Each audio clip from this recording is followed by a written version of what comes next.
সুলাইমান আলাইহিস সালাতু ওয়াস সালাম ছিলেন দাউদ আলাইহিস সালাতু ওয়াস সালামের একমাত্র সুযোগ্য সন্তান। সূরা নামলের 16 নং আয়াতে তা স্পষ্ট করা হয়েছে। আল্লাহ পাক বলেছেন, ওয়ারিসা সুলাইমানু দাউদ। সুলাইমান আলাইহিস সালাতু ওয়াস সালামের পরিচয় হলো তিনি দাউদ আলাইহিস সালাতু ওয়াস সালামের বংশধর। তিনি তার সম্পদের ওয়ারিশ হয়েছেন, অর্থাৎ তিনিই তার সন্তান। সূরা সাদের একটি আয়াত 30 নম্বর আয়াতে আল্লাহ তাআলা বলেছেন, ওয়াহাবনা লি দাউদ সুলাইমান। আমি দাউদ আলাইহিস সালাতু ওয়াস সালামকে সুলাইমান দান করেছিলাম। তার মানে দাউদ আলাইহিস সালাতু ওয়াস সালামের সন্তান ছিল সুলাইমান আলাইহিস সালাতু ওয়াস সালাম। এরপরে আল্লাহ তাআলা সূরা নামলের 15 নম্বর আয়াতে আরও বলেছেন, ওয়ালাকাদ আতাইনা দাউদা ওয়া সুলাইমানা ইলমা। আমি আল্লাহ তাআলা দাউদ এবং সুলাইমানকে ইলম দান করেছিলাম। তাহলে পরপর 3টি আয়াতে স্পষ্ট যে সুলাইমান আলাইহিস সালাতু ওয়াস সালাম কার সন্তান? দাউদ আলাইহিস সালাতু ওয়াস সালামের সন্তান। তো নবী সুলাইমান আলাইহিস সালাতু ওয়াস সালাম বাল্যকাল থেকেই তিনি অত্যন্ত বিরল এবং খুবই মেধাবী ছিলেন। এমন মেধার অধিকারী ছিলেন, তার 2টি প্রমাণ আমি আপনাদের সামনে তুলে ধরব। আপনারা শুনলেই বুঝতে পারবেন যে কত মেধা আল্লাহ তাকে দিয়েছিলেন। একটি ঘটনা আসছে সূরা আম্বিয়ার 78 নম্বর একটা আয়াত আছে, সে আয়াতের তাফসির আপনারা দেখলেই ঘটনাটা আপনারা পেয়ে যাবেন। সেখানে আল্লাহ তাআলা বলেছেন, ওয়া দাউদা ওয়া সুলাইমানা ইয ইয়াহকুমানে ফিল হারস ইয নাফাশাত ফিহি গনামুল কওম। আল্লাহ তাআলা এই আয়াতে বলেছেন যে আমি আল্লাহ তাআলা সুলাইমান এবং দাউদকে যেই হুকুম বা যেই হিকমত দিয়েছিলাম, সেই হিকমত নিয়ে দুইজনেই একটি শস্য ক্ষেতের ব্যাপারে ফয়সালা করেছিলেন। এই শস্য ক্ষেতের ব্যাপারে ফয়সালা করেছিলেন, সেটা ছিল কেমন? ইদ নাফাসাত ফিহি গনামুল কওম। একটা ছাগল পাল শস্য ক্ষেতটা একেবারে বিনষ্ট করে ফেলেছিল। ওয়াকুন্না লিহুকমিহিম শাহিদিন। আর আমি আল্লাহ তাদের উভয়ের ফয়সালার ব্যাপারে জানতাম।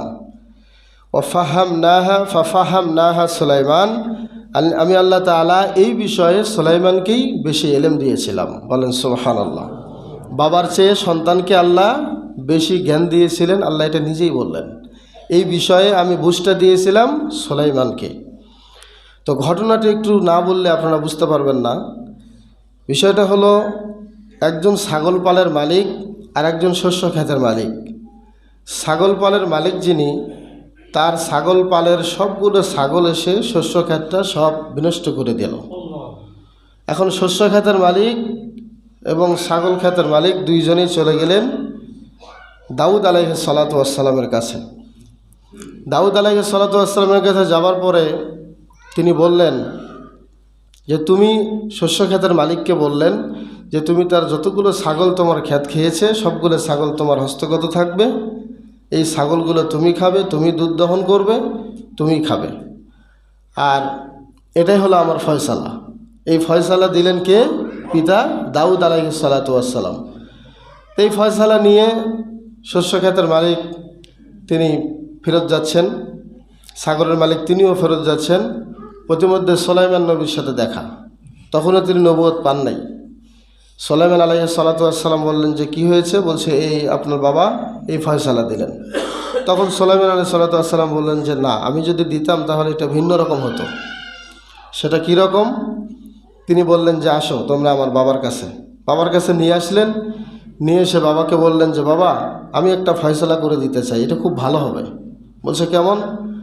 বলছে শস্য ক্ষেতের মালিককে আপনি যে ছাগলগুলো দিয়েছেন, এর সাথে শর্ত হলো এই ছাগল ততদিন শস্য ক্ষেতের মালিকের কাছে থাকবে যতদিন এই ছাগলের মালিক তার শস্য ক্ষেত যেমন ছিল এমন করে দিতে না পারবে, ওই রকম আবাদ পরিণত করে দিতে না পারবে।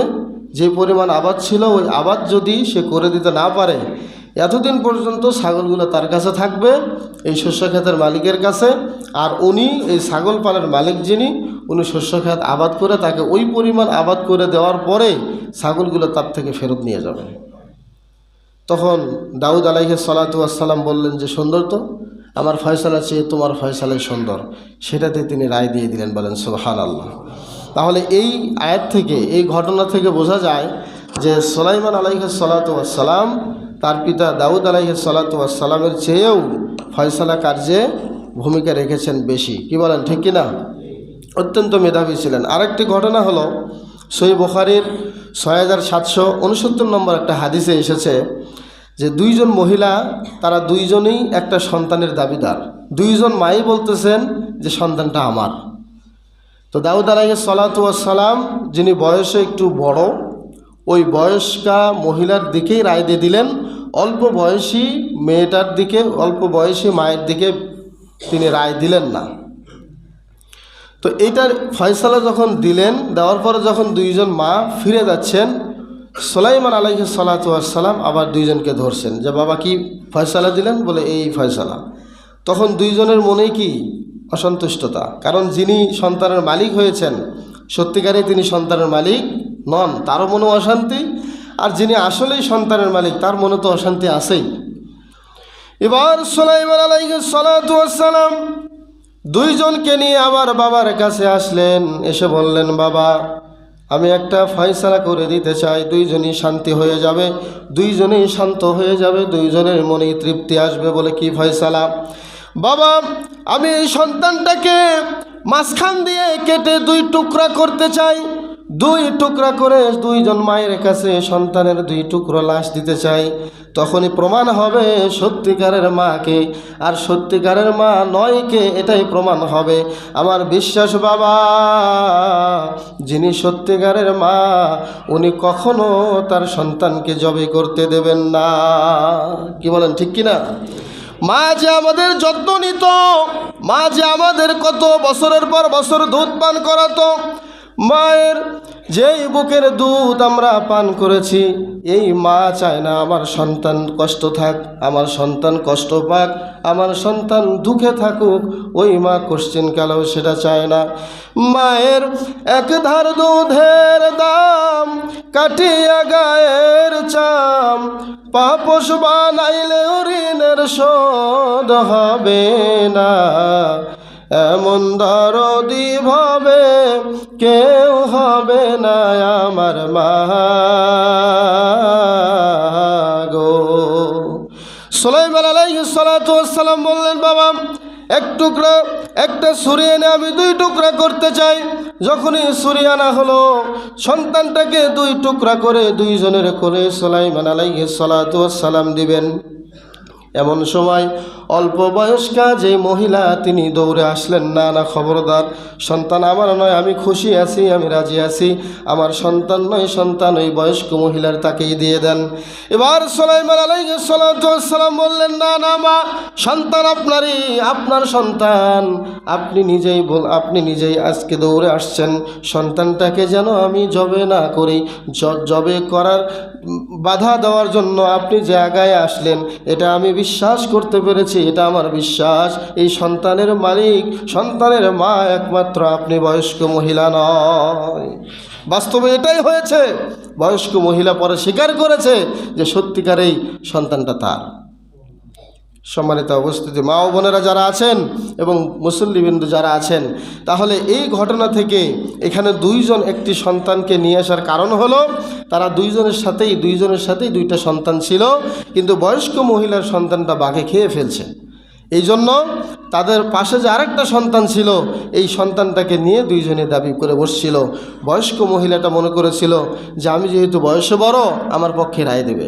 রায় সেই রকম পেয়েও গিয়েছিল বটে, কিন্তু সুলাইমান আলাইহিস সালাতু ওয়াস সালাম সঠিক বিচার করেছিলেন। বলেন সুবহানাল্লাহ। সেখান থেকেও স্পষ্ট বোঝা গেল যে সত্যিকারে কেমন হিকমত, কেমন ইলম আল্লাহ সুলাইমানকে দান করেছিলেন। সুবহানাল্লাহ।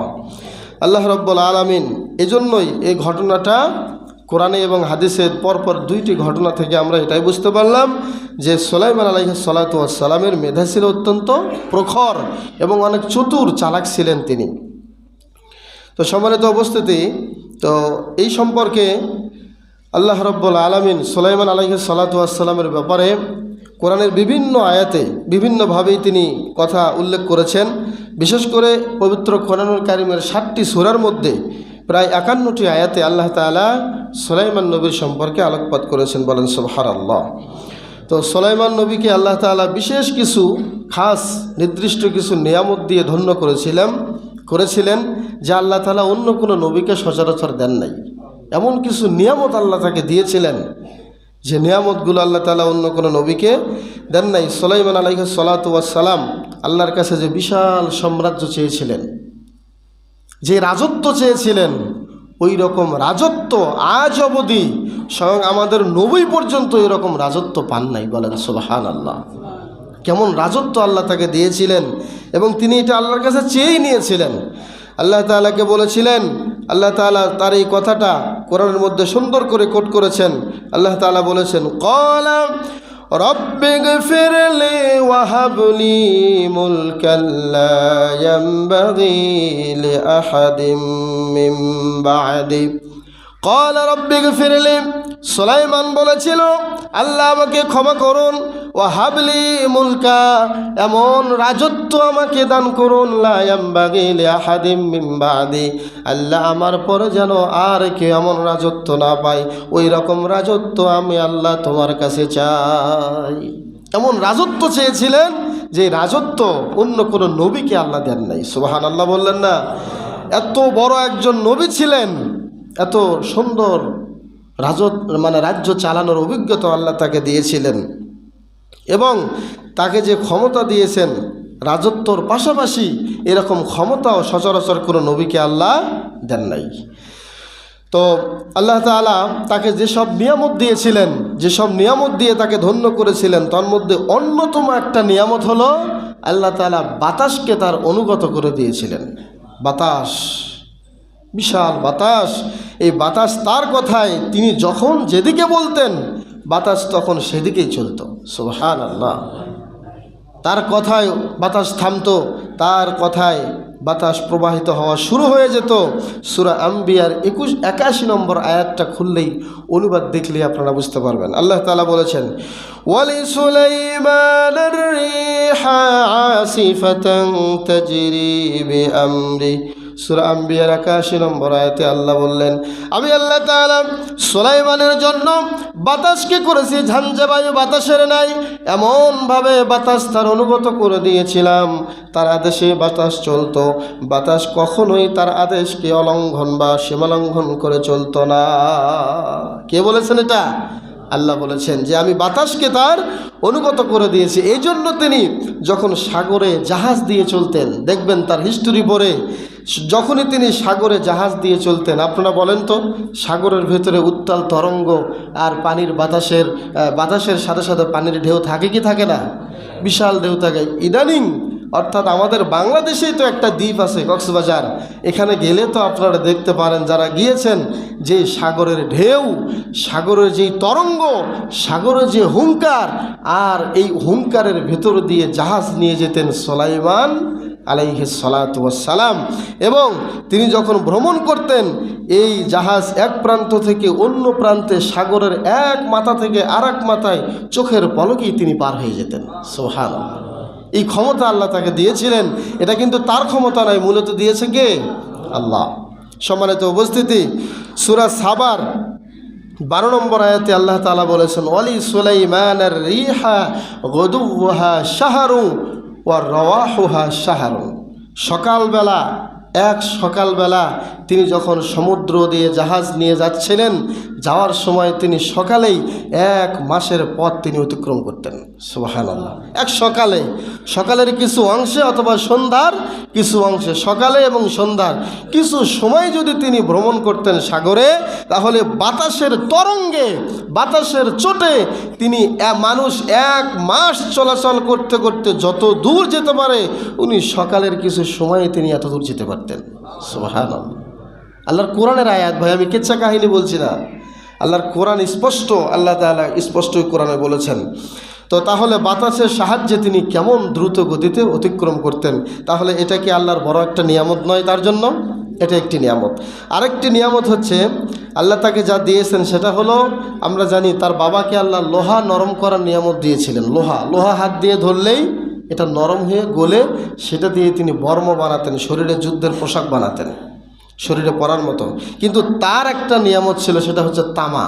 তামা হাতে ধরলেই তামা গলে যেত। সুবহানাল্লাহ। বাবার ছিল লোহা গলানো মুজিজা, আর সন্তান সুলাইমানের ছিল তামা গলানোর মুজিজা। তামা হাতে ধরলেই সেই তামাটা স্পষ্ট গলে যেত। এটা দিয়ে অনেক কিছু তিনি বানাতেন। আল্লাহ তাআলা সূরা সাবার 12 নম্বর আয়াতে বলেছেন, ওয়া আসালনা লাহু আইনাল কিতর, আমি আল্লাহ তাআলা তার জন্য তামাকে গলে দিতাম। সুবহানাল্লাহ। আল্লাহ তাআলা তার জন্য বরাদ্দকৃত আরও একটা নিয়ামত দিয়েছিলেন, সেটা হলো তিনি জিনদের ওপরে রাজত্ব চালাতেন, জিনদেরকে কন্ট্রোল করতেন। জিনেরা তার কথায় উঠত এবং বসত। বলেন সুবহানাল্লাহ। এটাও একটা বিশাল নিয়ামত। জিনদেরকে যখন যেটা বলতেন, জিনেরা তখন তাই করতো। আল্লাহ তাআলা সূরা সাবার এই আয়াতেই তিনি বলেছেন, ওয়ামিনাল জিন্নি মান ইয়ামালু বাইনা ইয়াদাইহি বিইজনি রাব্বি, আল্লাহর আদেশে জিনদের মধ্য থেকে যারা আছে সবাই সুলাইমান আলাইহিস সালাতু ওয়াস সালামের সামনে কাজ করতো, তার অর্ডারে। সুবহানাল্লাহ। তার আদেশে তার সামনে কাজ করতো। অথচ অন্য কোনো নবীকে আল্লাহ এই ক্ষমতা দেন নাই। সম্মানিত উপস্থিতি, ওয়ামাই ইয়াজিদ মিনহুম মিন আমরিনা, আল্লাহ পাক আরও বলেছেন, যারা তার সামনে বেশি বাড়াবাড়ি করতো, নুজিকহু মিন আযাবিস সাইর, আল্লাহ বলেছেন আমি তাকে বিরাট শাস্তি দিতাম। দেখেন, সুলাইমানের কথা যদি কোনো জিন না শুনতো, শাস্তি দিতেন কে? আল্লাহ। আল্লাহ বলছেন যে সুলাইমান যা বলবে তোরা তাই শুনবি, যদি বেশি নড়াচড়া করিস তাহলে আমি আল্লাহ তোদেরকে সরাসরি শাস্তি দেব। এই একজন নবী যার কথার অবাধ্য হওয়ার সাথে সাথেই আল্লাহ তাআলা জিনদেরকে শায়েস্তা করতেন। সুবহানাল্লাহ। যদি খালি সুলাইমান বলতো যে আল্লাহ এ আমার কথা শোনে নাই, আল্লাহ সাথে সাথে তাকে শাস্তি দিতেন। কি শাস্তি দিতেন এটা কোরআনে স্পষ্ট পাওয়া যায় না, তবে শাস্তি দিতেন, এটাই সত্য, যেহেতু আল্লাহ বলেছেন। সম্মানিত উপস্থিতি, এখন জিনেরা কি কাজ করতো সুলাইমানের জন্য আল্লাহ তাআলা কোরআনে স্পষ্ট বলেছেন, ইয়ামালুনা লাহু মা ইয়াশা, সুলাইমান যা চাইতো, সুলাইমানের যা ইচ্ছা হতো জিনেরা তাই করত। যা বলতেন সুলাইমান আলাইহিস সালাতু ওয়াস সালাম, জিনেরা তাই করতে বাধ্য হতো। তিনি তাদেরকে দিয়ে বড় বড় টাওয়ার নির্মাণ করতেন, বিশাল বড় বড় গম্বুজ তৈরি করতেন। জিনদের দিয়ে টাওয়ার নির্মাণ সহ, বড় বড় গম্বুজ নির্মাণ সহ বড় বড় ভাস্কর্য বানাতেন এবং বড় বড় স্থাপনা বানাতেন। পানির বড় বড় উঁচু টিলার বানাতেন, উঁচু উঁচু পাতিল, উঁচু উঁচু কিছু ড্যাক আল্লাহ তাআলা জিনদের সাহায্যে সুলাইমানকে দান করেছিলেন। এগুলো ছিল জিনদের কাজ। সূরা সাবার মধ্যে খুললেই আপনারা পেয়ে যাবেন। সূরা সাবার মধ্যে আল্লাহ এগুলো স্পষ্ট বলেছেন। সম্মানিত উপস্থিতি, সূরা আম্বিয়ার 82 নম্বর আয়াতে আল্লাহ তাআলা বলেছেন, ওয়া মিনাশ শায়াতিনি মান ইয়াগুসুনা লাহু ওয়া ইয়ামালুনা আমালা দুনা যালিক, জিন শয়তান যারা, শয়তানের মধ্য থেকে যারা জিন, তাদেরকে দিয়ে তিনি ডুবুরির কাজ করাতেন। ডুবুরির কাজ, অতল গহ্বরে, সমুদ্রের অতল গহ্বরে ডুব দিয়ে সেখান থেকে জিনদেরকে সাগরের মধ্যে পাঠায়া দিয়ে সেখান থেকে মণিমুক্তা, সেখান থেকে সিন্দুক, সেখান থেকে ঝিনুক, সেখান থেকে মুক্তা তিনি উদ্ধার করতেন। সুবহানাল্লাহ। জিনদেরকে বলতেন ডুব দে, তারা সাথে সাথে ডুব দিত। বলতো এই এই জিনিস যেগুলো পাবি সব নিয়ে এসে আমার সিংহাসনে দিয়ে দিবি, বাস তারা মুহূর্তের মধ্যে কাজটা করে দিত। সুবহানাল্লাহ। আল্লাহু আকবার। আল্লাহ কি নিয়ামত তাকে দিয়েছিলেন। এরপরেও সুলাইমান আলাইহিস সালাতু ওয়াস সালামের জন্য সূরা সাদের 38 নম্বর আয়াতে আল্লাহ তাআলা আরও বলেছেন, তিনি শয়তান জিনদের দিয়ে নির্মাণ শ্রমিক বিশাল বিশাল প্রাসাদ, অট্টালিকা তৈরি করাতেন। সে কথাও আল্লাহ কোরআনে স্পষ্ট বলেছেন, ওয়া শায়াতিনা কুল্লা বান্নাইন ওয়া গাওয়াস, শয়তান জিনদেরকে দিয়ে তিনি বড় বড় স্থাপনা এবং ডুবুরির কাজ করাতেন। ওয়া আখরিনা মুকাররিনা ফিল আসফাত, এবং সাথে সাথে তিনি অবাধ্য জিনদের কি করতেন, যারা বেশি তেরামি করত, বেশি গারামি করত, গোরামি করত, তাদেরকে শিকল দিয়ে বেঁধে রাখতেন। সুবহানাল্লাহ বললেন না? শিকল দিয়ে তিনি বেঁধে রাখতেন। কাদের? জিনদের। শায়েস্তা দিতেন। সম্মানিত উপস্থিতি, সহিহ বুখারীতে চমৎকার একটা ঘটনা এসেছে, এটা আমি পড়ে অত্যন্ত আশ্চর্য লাগলো। সেটা হলো এরকম, রাসূল সাল্লাল্লাহু আলাইহি ওয়াসাল্লাম একদিন তাহাজ্জুদের সালাত আদায় করতেছিলেন। তো তাহাজ্জুদের সালাত আদায় করা অবস্থায় একজন শয়তান জিন সুরতে এসে সে রাসূল সাল্লাল্লাহু আলাইহি ওয়াসাল্লামের সালাতটা নষ্ট করতে যাচ্ছিল। আল্লাহ রাসূল এটা বুঝতে পেরেছেন। বুঝতে পেরে তাকে খপ করে ধরে ফেলেছিলেন। সহিহ বুখারীর বর্ণনা। ধরে ফেলে তিনি চিন্তা করেছিলেন যে আমি তাকে আমার ঘরের যে কোনো একটা খুঁটির সাথে তাকে বেঁধে রাখি। কিন্তু হঠাৎ করে তিনি বলছেন, ফাযাকারতু দাওয়াত আখি সুলাইমান, আমি সুলাইমান নবীর একটা দোয়া ছিল, এটা আমাকে আল্লাহ স্মরণ করে দিলেন, আমার স্মরণ হয়ে গেল, আর আমি জিনকে আটকাইলাম না। তিনি বলেছিলেন যে আল্লাহ জিনদের উপরে যে রাজত্ব আমাকে দিয়েছেন, এই রাজত্ব আর কোনো নবীকে দিয়েন না। এই জন্য হে আমার সাহাবীরা, আমি তোমাদেরকে দেখাইতে পারতাম যে জিন কেমন হয়, জিন কি আকৃতি নিয়ে আসতে পারে, কিন্তু আমার ভাই সুলাইমানের কারণে আমি তাকে আটকাই নেই। বলেন সুবহানাল্লাহ। সুলাইমান আলাইহিস সালাতু ওয়াস সালাম পাখির কথা বুঝতেন, পাখির কথা তিনি বুঝতে পারতেন। তিনি একদা সমস্ত মানুষকে সামনে নিয়ে বলেছিলেন, ক্বালা ইয়া আইয়ুহান নাসু উল্লিমনা মানতিকাত তায়রি ওয়া উতিনা মিন কুল্লি শাই ইন্না হাযা লাহুয়াল ফাদলুল মুবিন। ওহে মানুষ সকল, তোমরা শুনে নাও, উল্লিমনা মানতিকাত তায়র, আল্লাহ তাআলা আমাকে পাখির কথা বোঝার মতো তৌফিক দিয়েছেন, শক্তি দিয়েছেন। বলেন সুবহানাল্লাহ। পাখিরা কি বলতো এই কথাও সুলাইমান নবী জানতে পারত। সুবহানাল্লাহ, পাখিদের কথা। আল্লাহু আকবার। তিনি শুধু পাখি না,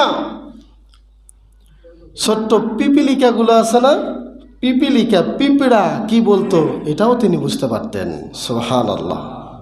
তিনি যখন বিলকিস রানী সাবার রাজ্যে যাচ্ছিলেন বিশাল সৈন্যবাহিনী নিয়ে, পিঁপড়ারা দেখে বলতেছে, পিঁপড়ার যে রানী ছিল, রাজা ছিল, সে বলতেছে, হে পিঁপড়া সকল, তোমরা দ্রুত তোমাদের গর্তে ঢুকে যাও, না হলে কিন্তু সুলাইমানের সৈন্যবাহিনী তোমাদেরকে পা দিয়ে পিষ্ট করে চলে যাবে, তারা তোমাদের টেরই পাবে না। ফাত্তাবাসসামা যাহিকা, সুলাইমান আলাইহিস সালাতু ওয়াস সালাম পিঁপড়ার এই কথা বুঝতে পেরে তিনি মুচকি হেসে দিলেন। সুবহানাল্লাহ। এবং বললেন, আলহামদুলিল্লাহ, হে আল্লাহ, আপনি আমাকে এমন নিয়ামত দিয়েছেন, আপনি আমাকে এমন নিয়ামত দিয়েছেন, আমি পিঁপড়ার কথা পর্যন্ত বুঝতে পারি। আল্লাহ, আমি যেন আমার এই নিয়ামতের শুকরিয়া আদায় করতে পারি। সুবহানাল্লাহ। তাহলে বুঝলাম পাখির ভাষা বুঝতেন, পিঁপড়ার ভাষা বুঝতেন। পিঁপড়া যে উপত্যকা দিয়ে চলছিল তখন তারাও কি বলেছিল সে কথা পর্যন্ত সুলাইমান শুনতে পেয়েছিলেন। সুবহানাল্লাহ। সুলাইমান আলাইহিস সালাতু ওয়াস সালামের একটা পাখির নাম ছিল হুদহুদ পাখি। কোরআনে আল্লাহ তাআলা এই হুদহুদ পাখির নাম ধরে স্পষ্ট আয়াত নাজিল করেছেন। বলেন সুবহানাল্লাহ। এই হুদহুদ পাখি, তিনি একটা সফরে যাবেন, হুদহুদ পাখি নাই, হুদহুদ পাখিকে খুঁজে পাচ্ছেন না। সুলাইমান আলাইহিস সালাতু ওয়াস সালাম কোনো এলাকায় ভিজিটে গেলে এই হুদহুদ পাখিকে সাথে নিয়ে যাইতেন, আর যেখানেই পানির পিপাসা লাগতো ওই হুদহুদ পাখি বলে দিত কোথায় পানি আছে। বলেন সুবহানাল্লাহ। পানি কোথাও দেখা যাচ্ছে না, মরুভূমি এলাকা পার হচ্ছিলেন, পানি কোথায় আছে খুঁজে পাওয়া যায় না।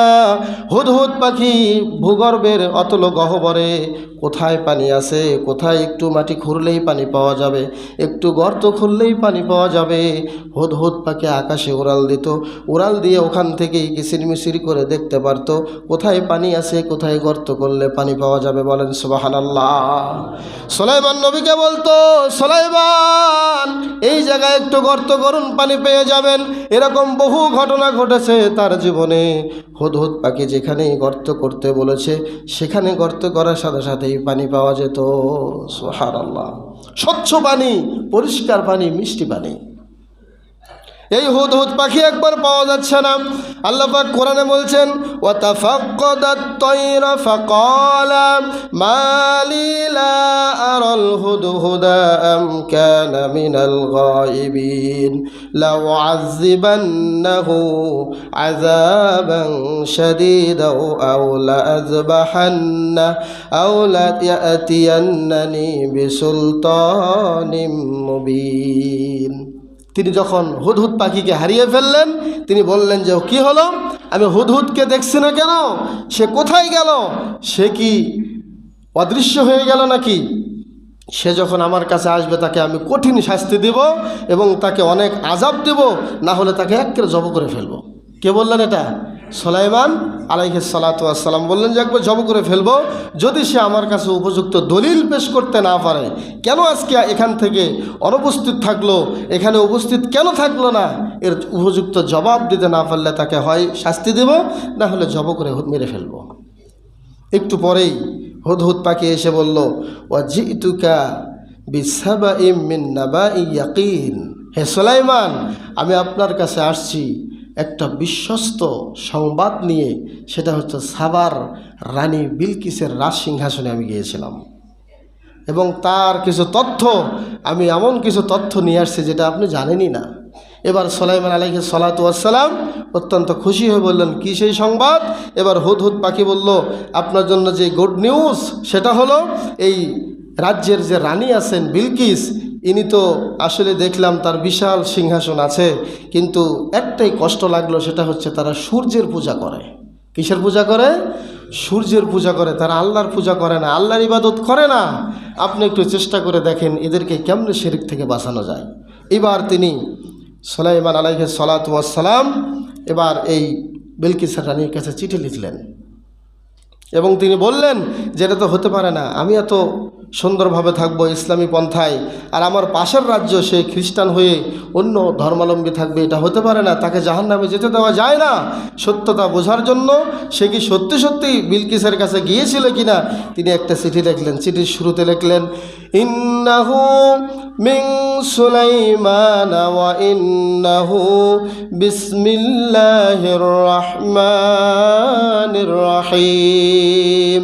ও হে বিলকিস রানী, সাবার রানী, আমি এটা সুলাইমানের পক্ষ থেকে তোমার কাছে চিঠি লিখছি, পরম করুণাময় অতি দয়ালু আল্লাহর নামে আমি চিঠি লেখা শুরু করলাম। আল্লাহ তাআলু আলাইয়া ওয়া আতুনি মুসলিমিন। হে বিলকিসের রানী, হে বিলকিস রানী, সাবার রাজ্যের রানী, তুমি আমার সাথে বাড়াবাড়ি করতে যেও না, আমার সাথে বাড়াবাড়ি না করে তুমি আমার কাছে চলে আসো, ইসলাম কবুল করো, শান্তিতে থাকবা। বলেন সুবহানাল্লাহ। অনেকগুলো কথা ছিল এই চিঠির ভিতরে, আপনারা এই সূরা সাবার মধ্যে খুললে পেয়ে যাবেন অনেক কথা। সেখান থেকে আমি মাত্র একটি কথা বললাম। তিনি বললেন এটা সুলাইমানের পক্ষ থেকে, আল্লাহ তাআলার পক্ষ থেকে, আল্লাহ তাআলার নামে আমি শুরু করলাম, তুমি বাড়াবাড়ি করো না, চলে আসো আমার কাছে, ইসলাম কবুল করো। এক পর্যায়ে যখন বিলকিস রানী যখন এই চিঠি পেয়েছিলেন, তখন তিনি তার সভাসদ বর্গদেরকে নিয়ে বসেছিলেন যে কি করা যায়। এই যে দেখো সুলাইমান রাজ সিংহাসন থেকে একটা আমার কাছে চিঠি প্রেরণ করেছে, তোমরা কি বলো? তখন সবাই বলল যে না, আমরা তার কাছে যাব কেন, তার চেয়ে আপনি অনেক ভালো আছেন, যেভাবে আছেন এভাবে থাকেন, আপনার জন্য ভালো হবে। তো এর আগে তিনি একটু চেষ্টা করলেন যে সুলাইমানকে কিছু দমানো যায় কি না, এই জন্য তিনি কিছু হাদিয়া, কিছু উপঢৌকন সুলাইমানের কাছে পাঠালেন। তার কিছু মন্ত্রী পরিষদ দিয়ে যখনই তিনি নিয়ে আসলেন, মানে পাঠাইয়া দিলেন, যখনই সুলাইমানের সামনে এগুলো নিয়ে আসা হলো, তিনি বললেন যেখান থেকে নিয়ে আসছো সেখানে চলে যাও, এই উপঢৌকনের আমার কোনো প্রয়োজন নাই। বলেন সুবহানাল্লাহ। আল্লাহ আমাকে যা দিয়েছেন তাতেই যথেষ্ট। এরকম অবস্থা এখনও বাংলাদেশে আছে। যদি কেউ একটু মাথা ছাড়া দেয়, ওর কাছে কিছু উপঢৌকন পাঠায়া ঠান্ডা করে রাখুক, আমার তো চলতে হবে। তো সুলাইমান আলাইহিস সালাতু ওয়াস সালামকে এভাবে তিনি দমানোর চেষ্টা করলেন। যখন তিনি দেখলেন যে না, সুলাইমান তো এটা নিল না, তখন তার পুরো মেজাজ চেঞ্জ হয়ে গেল। সে বলল যে না, তার সাথে আমি আর পারবো না। সবাইকে নিয়ে পরামর্শ করলো, পরামর্শ করে সে চলে আসলো সুলাইমান আলাইহিস সালাতু ওয়াস সালামের সিংহাসনে। এসেই এক পর্যায়ে তিনি বলে উঠলেন, সূরা নামলের 44 নম্বর আয়াত খুঁজলেই দেখতে পারবেন বিলকিস রানী কি বলেছিল। তিনি স্পষ্ট বলেছে, রব্বি ইন্নী যালামতু নাফসি ওয়া আসলামতু মা সুলাইমান লিল্লাহি রাব্বিল আলামিন। আল্লাহু আকবার। তিনি বললেন, রব্বি ইন্নী যালামতু নাফসি, হায় আল্লাহ তাআলা, আমি যে সাবার রাজ্যের রানী বিলকিস রানী, আমি তো আমার নফসের উপরে জুলুম করেছিলাম, আমি অনেক অন্যায় অত্যাচার করেছি নিজের নফসের উপরে, আমি ভালো ছিলাম না। আমার রাজ্যের সবাই শিরকে লিপ্ত ছিল, সবাই সূর্য পূজায় লিপ্ত ছিল, আমি আমার নফসের উপরে জুলুম করেছি। আজ থেকে ওয়া আসলামতু মা সুলাইমান, আমি সুলাইমানের হাত ধরে ইসলাম কবুল করে ফেললাম। সুবহানাল্লাহ। ইসলাম কবুল কবুল করে ফেললাম। বিলকিস রানী যখন ইসলাম কবুল করে ফেললো, তখন থেকে আর দুই দেশের মধ্যে, দুই রাজ্যের মধ্যে কোনো সংঘাত হলো না। দুই রাজ্য সুন্দরভাবে ইসলামিক নিয়ম মতো চলা শুরু করলো। এইভাবে আস্তে আস্তে করে ওই রাজ্যের মধ্যে আর কোনো দিন কোনো হানাহানি দেখা যায় না। সুবহানাল্লাহ। এটা ছিল তার দাওয়াতের একটা ক্ষেত্র, এবং এখান থেকে হয় যুদ্ধ শুরু হতো, না হলে শান্তি ফিরে আসতো। কিন্তু যুদ্ধর পরিবর্তে শান্তি ফিরে আসে নাই, এসেছে কেন? পরামর্শ ভিত্তিক একটা কাজ করেছিলেন বিলকিস রানী। তো সুলাইমান আলাইহিস সালাতু ওয়াস সালাম বাইতুল মুকাদ্দাস তিনি নির্মাণ করতে গিয়েই তার মৃত্যু হয়েছিল, ঘটনা আমাদের সবারই জানা। বাইতুল মুকাদ্দাস, ফিলিস্তিনের বাইতুল মুকাদ্দাস নির্মাণ করতে গিয়ে তার কি হয়েছিল? মৃত্যু হয়েছিল। তিনি যখন ফেরেশতাদেরকে বলেছিলেন, জিনদেরকে বলেছিলেন, তোমরা এই বাইতুল মাকদাসটা এইভাবে নির্মাণ করো, তারা নির্মাণ করতেছে। তার ভয়েও, অনেকে তার ভয়েও কাজটা শুরু করেছে। ইতিমধ্যেই মালাকুল মাউত হাজির, এসে বলছে, আপনাকে আমি কব্জা করতে এসেছি, আপনার জান আমি কব্জা করতে আসছি। তখন সুলাইমান আলাইহিস সালাতু ওয়াস সালাম, তাফসীর ইবনে কাসিরের মধ্যে আসছে স্পষ্টভাবে, তখন তিনি ফেরেশতাকে বলেছিলেন যে আমার জন্য কাচের দ্বারা ফিটিং করে একটা ঘর বানাও, আমি সেখানে দাঁড়িয়ে থাকবো, এমন অবস্থায় তুমি আমার জান নিয়ে যাবে, অন্তত জিন্দা দেখবে যে আমি দাঁড়িয়ে এসে ওরা কাজটা শেষ করবে। বলেন সুবহানাল্লাহ। আপত্তি নাই, জান কব্জা করে নিয়ে যাও, তার সমস্যা নেই, কিন্তু এই কাজটা করো। যে সাথে সাথে মালাকুল মাউত এই কাজটি করে দিলেন। উনি কাচের গ্লাস করা ফিটিং করা গ্লাস করা এই মধ্যে উঠলেন, ঘরের ভেতরে উঠলেন, মালাকুল মাউত জান কব্জা করে নিয়ে গেলেন। উনি সেখানে দাঁড়িয়ে থাকতে এমন অবস্থায় মসজিদে আকসার কাজও শেষ হলো। অনেক বছর দাঁড়িয়ে থাকার পরে যখন উই পোকা আছে না, এই উই পোকা যখন লাঠির একটা অংশ খেয়ে ফেলছে, তখন ধপাস করে উনি পড়ে গিয়েছেন। এবার জেনেরা বুঝতে পেরেছে, আরে সুলাইমান তো আগেই মৃত্যুবরণ করেছে, এত কষ্ট করে আমরা কেন কাজ করলাম? সুবহানাল্লাহ। জিনরাও তার সাথে বেয়াদবি করতে চাইতো। সম্মানিত উপস্থিতি, তার মৃত্যুর ব্যাপারে আল্লাহ তাআলা সূরা সাবা স্পষ্ট করেছেন, ফালাম্মা কযাইনা আলাইহিল মাউত, আমি আল্লাহ যখন তার উপরে মৃত্যুকে ফয়সালা করলাম, মা দাল্লা আলা মাউতিহি ইল্লা দাব্বাতুল আরদে, তার মৃত্যুর প্রমাণ করেছে একমাত্র জমিনের একটা পোকা। আল্লাহ কোরআনে স্পষ্ট বলেছেন, তার মৃত্যু প্রমাণ করেছে কি? জমিনের একটা পোকা। তাকুলু মিন সাআনাতিহি, তা ওই পোকাটি তার লাঠি থেকে যখন কিছু খেয়ে ফেলছিল, এই অবস্থায় ফালাম্মা খররা, যখন সে মাটিতে পড়ে গেল, তাবাইয়ানাতিল জিন্নু, তখন জিনদের জন্য স্পষ্ট হয়ে গেল, আর তারা বলতে শুরু করলো, আল্লাহ কানু ইয়ালামুনাল গায়বা, যদি তারা গায়েব জানতো তাহলে মা লাবিসু ফি আযাবিল মুহিন, এরকম কঠিন শাস্তির মধ্যে তারা থাকতো না। তারা যদি জানতো যে আগে মারা গিয়েছে, তারা এই ঘর নির্মাণ করা বাদ দৌড় দিত, কারণ অনেক কষ্ট, তো অনেক প্রচুর কষ্ট করে বাইতুল মুকাদ্দাস নির্মাণ করা হয়েছে। সম্মানিত উপস্থিতি, 40 বছর যাবৎ সুলাইমান আলাইহিস সালাতু ওয়াস সালাম রাজত্ব চালিয়েছিলেন। কয় বছর? 40 বছর যাবৎ। এভাবেই তার জীবনের সমাপ্তি ঘটে, এবং মৃত্যুকালে তার বয়স ছিল 53 বছর। বেশি বয়স তিনি পান নাই, মাত্র 13 বছর বয়স থেকে তিনি রাজত্ব পেয়েছিলেন। সুবহানাল্লাহ। এবং বানি ইসরাইলের যে রাজত্ব, এটা পরবর্তীতে তার মৃত্যুর পরে বিভক্ত হয়ে যায়, এবং তার একজন সন্তান ছিল, সন্তানের নাম পাওয়া যায় রাহবা আম নামে একজন সন্তান ছিল।